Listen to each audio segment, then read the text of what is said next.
Saludos, profesor. En este momento vamos a hablar de algunos puntos del taller momento 2, electricidad y magnetismo.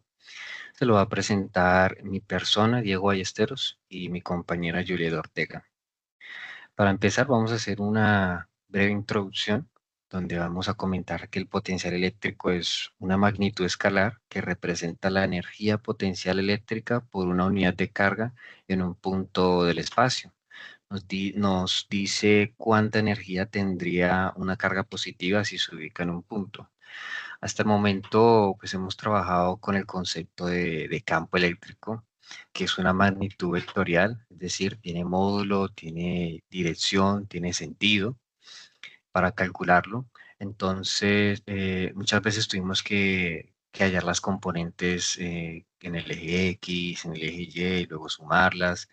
Entonces, ahora nos vamos a topar con lo que es el potencial eléctrico, donde la magnitud es escalar, no tiene dirección ni sentido como si se encontraba en el campo eléctrico. Esto significa que no necesitamos descomponerlo en ejes ni trabajar con componentes, como lo mencioné anteriormente. La gran ventaja es que calcular el potencial puede ser en muchos casos más sencillo. Así que en los ejercicios que vamos a ver a continuación, veremos que habrán integrales relativamente más simples.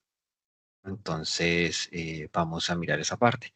También tenemos aquí mencionado que el campo eléctrico es igual al gradiente negativo del potencial eléctrico. Hay que tener en cuenta que, en pocas palabras, el campo eléctrico es la derivada del potencial eléctrico con respecto a la posición. Siendo así, bueno, inicialmente vamos a ver lo que es el primer ejercicio del taller, un ejercicio que es muy parecido a los que veníamos manejando en campo eléctrico. Tenemos en la figura, como podemos ver, un alambre muy delgado que se dobla en la forma mostrada y se le suministra una densidad de carga lineal uniforme de este valor y los radios de la semiesfera son de este valor. Los radios de la semiesfera son A de 20 centímetros y B de 40 centímetros. Hallar la magnitud del potencial eléctrico en el centro común. Bueno, aquí de características podemos enmarcar estas en el punto cero. Tenemos en cuenta que el punto se encuentra aquí y que el semicírculo superior tiene un radio B, que es de 40 centímetros, y el semicírculo inferior un radio A. También destacar que hay alambres sobre la horizontal en esa parte izquierda y en esa parte derecha, que su longitud también está dada como A. Entonces, teniendo en cuenta esta introducción al ejercicio, vamos a ver como tal cómo lo abordamos. Entonces, aquí tratamos de graficar algo parecido. Simplemente aquí ya le retornamos el valor al micro, que es 10 a la menos, al mili, perdón, que es 10 a la menos 3. Y también transformamos desde metros a centímetros, tanto A como B, para manejarlo bajo, bajo los metros. Entonces, recordando conceptos que manejábamos en el campo eléctrico, tenemos que podemos sacar un dq, que lo llamamos como un lambda por ds, donde ds viene siendo el radio por el de teta, como lo manejábamos en los ejercicios anteriores de campo eléctrico. ¿Listo? Entonces aquí tenemos la fórmula como tal, donde el potencial estaría dado por la constante. Y arriba tenemos la carga sobre R, que viene siendo la distancia. En este caso vendría siendo, si evaluamos el semicírculo superior, vendría siendo la distancia que hay entre el trozo que tomamos y el punto que vendría siendo B, como podemos ver. Listo. Entonces, obviamente ya aquí lo que hacemos es transformarlo en un dq y donde decimos que R en este caso vendría siendo B, vendría siendo esta, pues tomando el semicírculo superior. ¿Listo? Aquí lo que hacemos es reemplazar dq, como lo tenemos acá, por lambda por ds, y asimismo el ds de una reemplazándolo, en este caso, para significarlo como el radio por el de teta, teniendo en cuenta que el radio es B. Entonces, aquí quedaría reflejado eso. Podríamos ver que se cancelaría tanto B en la parte superior como en la parte baja. Entonces nos quedaría la integral de esta manera, desde 0 a pi. ¿Listo? Hay que tener algo en cuenta en esta parte, y es que como podemos ver se cancela tanto b como la parte superior como la parte inferior, y b vendría siendo el radio. Entonces podemos apreciar que al final, en esta respuesta, lo que influye eh, no viene siendo, en este caso no influye como tal el radio en este semicírculo, en estos ejercicios de semicírculo. De tal manera que cuando vayamos a resolver el semicírculo inferior, vamos a darnos cuenta que no influye tampoco el radio A. Listo, tendríamos la misma fórmula. Lo que cambiaría como tal sería este valor de la densidad, que es la que en este caso cambiaría. Pero en este ejercicio estamos manejando la misma para todo. Entonces, es algo curioso porque en campo eléctrico, pues, al tener diferentes radios, los valores serán diferentes. En este caso, no va a ser así, ya que pues el radio se cancelaría y tendríamos el mismo resultado tanto para el semicírculo superior, que evidentemente es más grande, como para el semicírculo inferior. ¿Listo? Entonces ya, teniendo calculado el semicírculo superior, también tenemos el semicírculo inferior. ¿Listo? Ya reemplazando, tendríamos que nos daría este valor que podemos apreciar aquí. Ahora hallando B2 y B3. En este caso, B2 y B3 vendría siendo el, la varilla, la lámina, no, perdón, el alambre que está sobre la horizontal. Entonces tenemos aquí la misma fórmula, pero en este caso tenemos que el de Q, como lo mencionamos aquí, vendría siendo el lambda por el de X. Y aquí recordemos que lo manejamos de una forma diferente. Entonces, siguiendo la lógica, en este caso vendría siendo, ¿desde dónde irían los límites de la integral? Vendrían desde A hasta 2 veces A. Anteriormente lo manejamos como A por L más A, ¿sí? Pero en este caso, como L vendría siendo el mismo A, entonces simplemente es 2 veces A. Es lo que tratamos de reflejar aquí. Sí, aquí simulamos colocarle el negativo como para referenciar que estamos tratando de este lado izquierdo. Sin embargo, al final nos va a dar el mismo valor. Entonces, ya resolviéndolo, al reemplazar como tal el valor A, ¿sí? Al evaluar como tal el resultado en estos dos valores, nos da el resultado del logaritmo natural de 2. ¿Listo? Entonces, esta vendría siendo la fórmula que nos generaría la fórmula como tal, y ya sería simplemente reemplazarlo, ¿sí? Por sus valores, la constante, tenemos la densidad y el logaritmo natural de 2. Ya con esto tendríamos calculado el semicírculo superior, el semicírculo inferior, el- la parte izquierda y la parte derecha. ¿Listo? Entonces,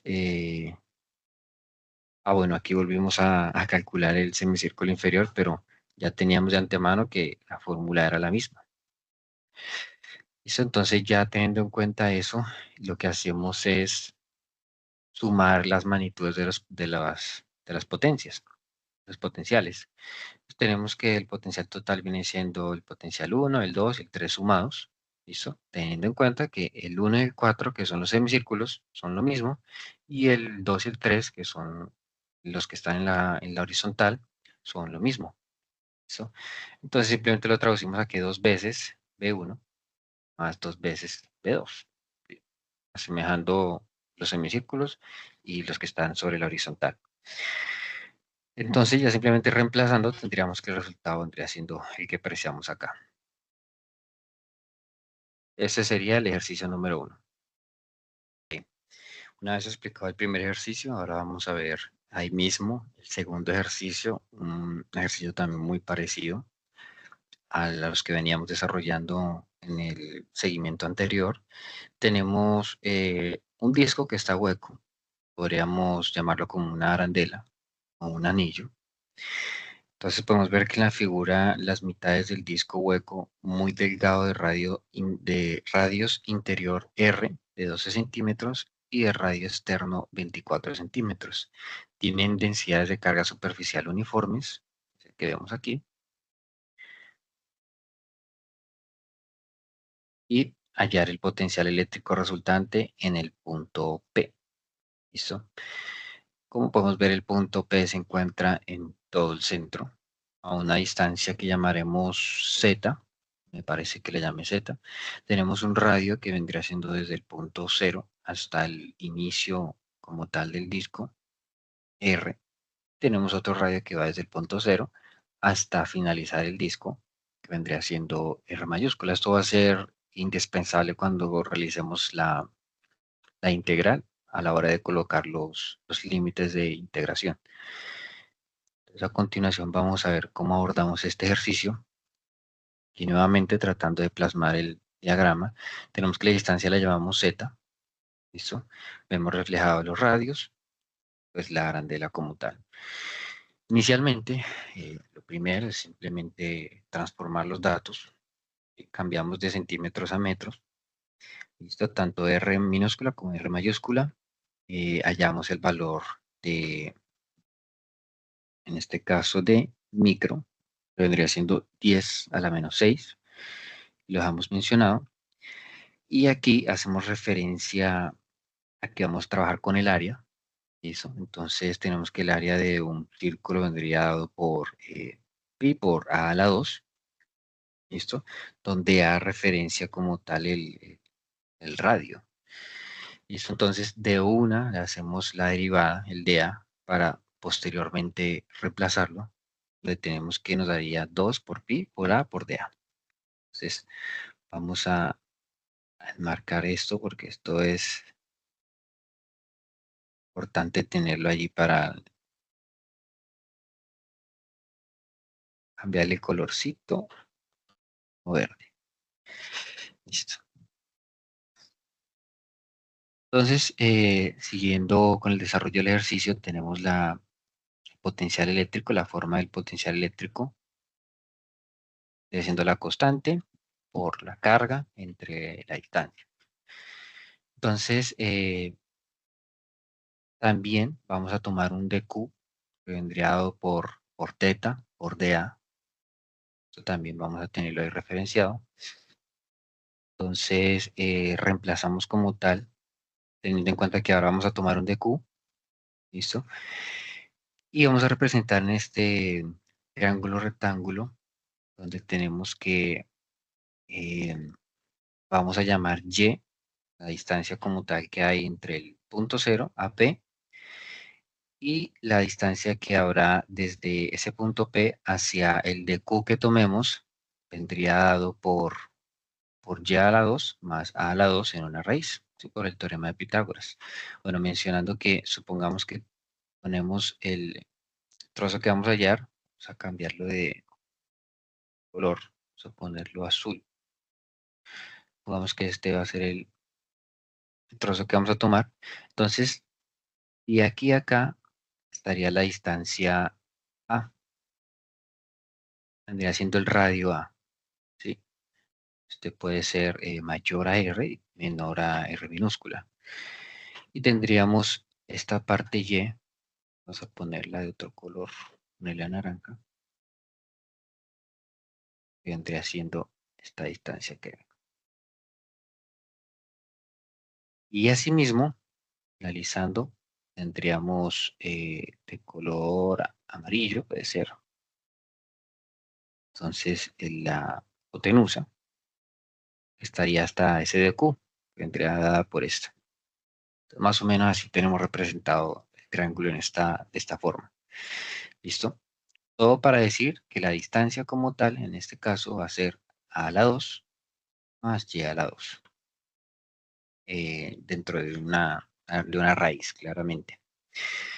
Entonces, lo que hacemos es reemplazar ahora en esta R, vamos a volver al color verde.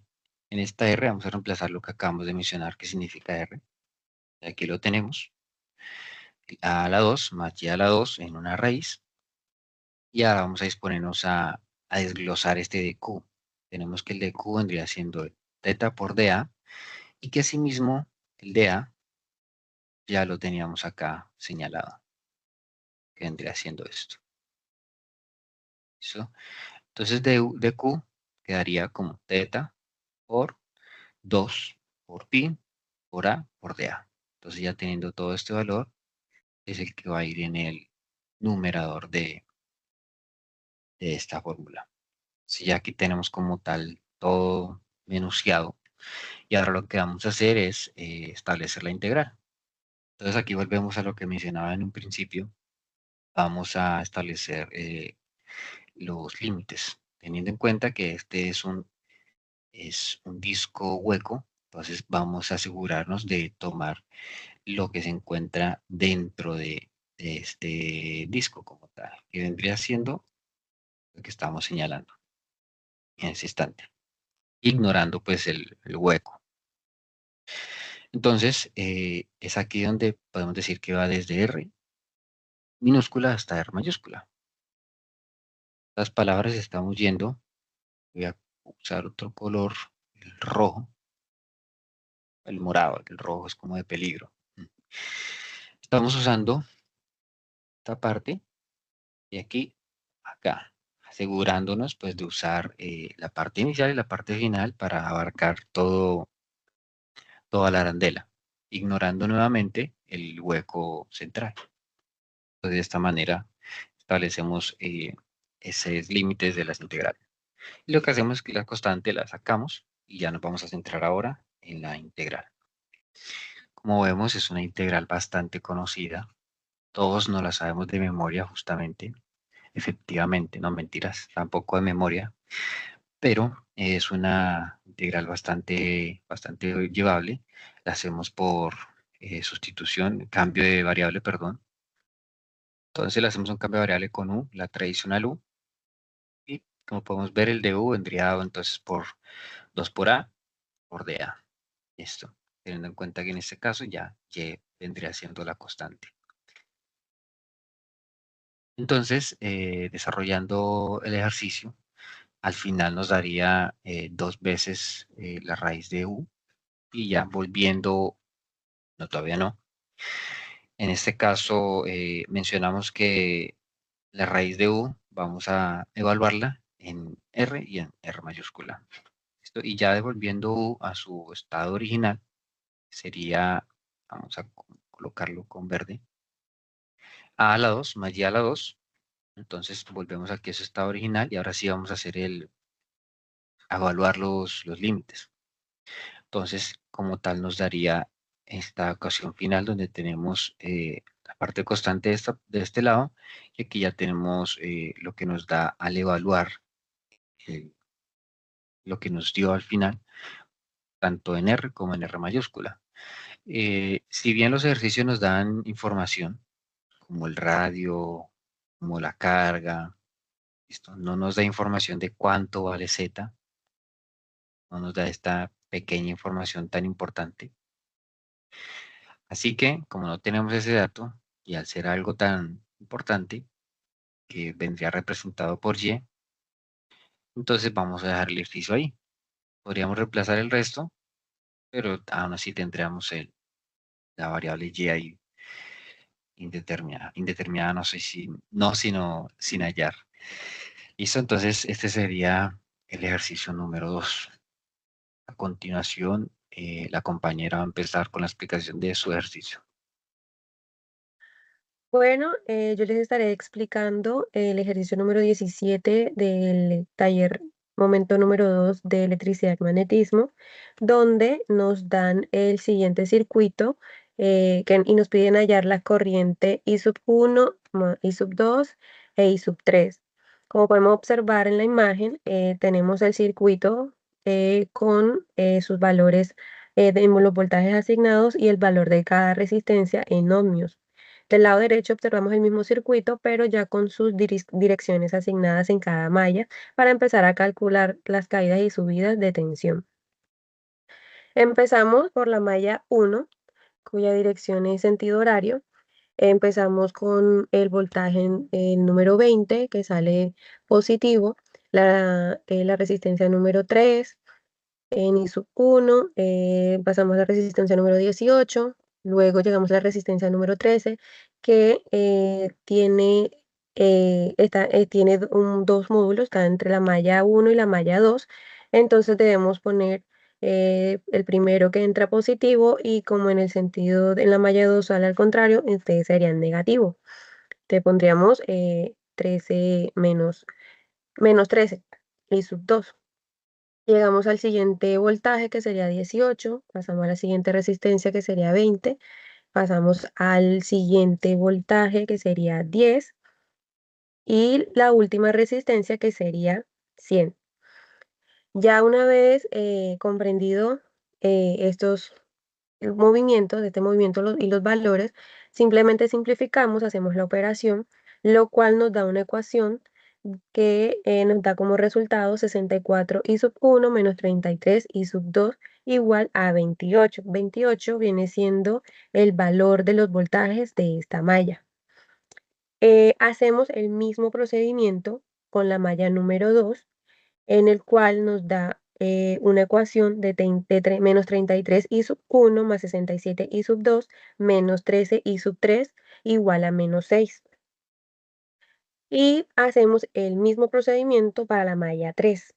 En la malla 3 obtenemos una ecuación que nos da menos 13 y sub 2 más 68 y sub 3 igual a menos 20. Ya teniendo los resultados de cada malla del circuito, obtenemos el siguiente sistema de ecuaciones lineales. Este sistema de ecuaciones lineales los vamos a desarrollar por el método Kramer, donde la primera matriz cuadrada es A, que son los coeficientes, en este caso las resistencias, los valores que nos dio. Tenemos el vector columna I, que es el que contiene las mallas desconocidas, I sub 1, I sub 2 e I sub 3. Y el vector columna B, que contiene los voltajes netos de la fuente en cada malla. Como primer paso para calcular, vamos a calcular el determinante de la matriz A. Nos ubicamos, en este caso, en la primera columna y escogemos el primer valor que sería 64. No tenemos en cuenta los valores que están debajo de él ni a su derecha en este caso, lo cual nos quedaría una matriz que nos da los valores de 67, menos 13, menos 13 y 68. Pasamos a la siguiente columna, que sería I sub 2, donde nos ubicamos en el 33 y hacemos el mismo procedimiento, lo cual nos deja menos 33, menos 13, 0 y 68. Cuando nos posamos en la tercera columna, encontramos un 0 y sabemos que todo multiplicado por 0 es igual a 0, por eso nos da este resultado acá, más 0 por matriz vacía, ya que los valores van a ser nulos. Entonces hacemos su respectiva operación donde multiplicamos 67 por 68 en diagonal, menos 13 por menos 13, más 33 por menos 33 por 68, menos 13 por 0.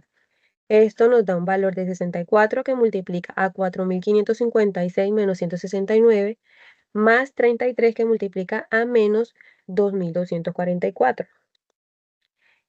Haciendo la operación del 64, eso nos da 64 por 4378 menos 7452. Obteniendo estos valores, ya como resultado final, vemos que el valor del primer determinante de la matriz, el valor determinante de la matriz en general es de 20.000, perdón, de 206.716.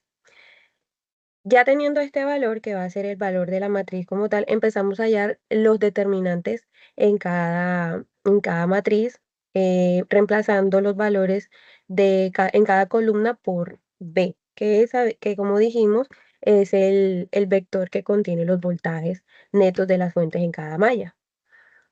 Entonces procedemos a ubicarnos en la primera columna de la matriz, donde en la primera columna ubicamos todos los valores de los voltajes, que serían 28 menos 6 y 20.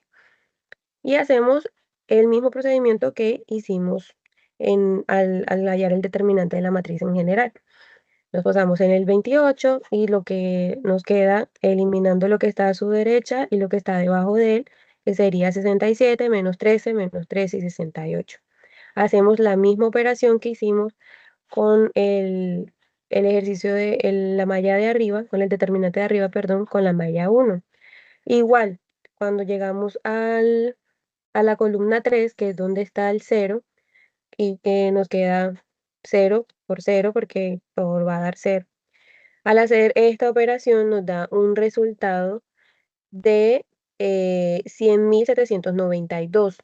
Esto lo vamos a dividir entre el valor que nos dio el determinante de la matriz, que serían 206.716. Cuando dividimos esto nos da un valor aproximado de 0,487 amperios. Pasamos a la siguiente matriz, que sería la matriz, el determinante de la matriz A sub 2, y hacemos totalmente el mismo procedimiento, solo que nos vamos a ubicar en la segunda columna de esta matriz. Y hacemos totalmente igual, lo cual nos da un resultado de 20.080 y al dividirlo por 206.716 nos da un valor aproximado de 0,097, no, de 0,0971 amperios. Y hacemos lo mismo para hallarle el determinante de la matriz A sub 3, basándonos con los valores de los voltajes en la tercera columna, lo cual nos da un resultado de menos 56.960, que dividiéndolo entre 206.716 nos da un aproximado de menos 0,2755 amperios. Como resultado, tenemos que I sub 1 es igual aproximado a 0,488 amperios en sentido horario. I sub 2 es aproximadamente 0,97 amperios sentido horario. Y en I sub 3 nos da un valor negativo, lo que quiere decir que era en sentido contrario al horario. Y eso sería todo con este ejercicio. Muchas gracias por la atención prestada.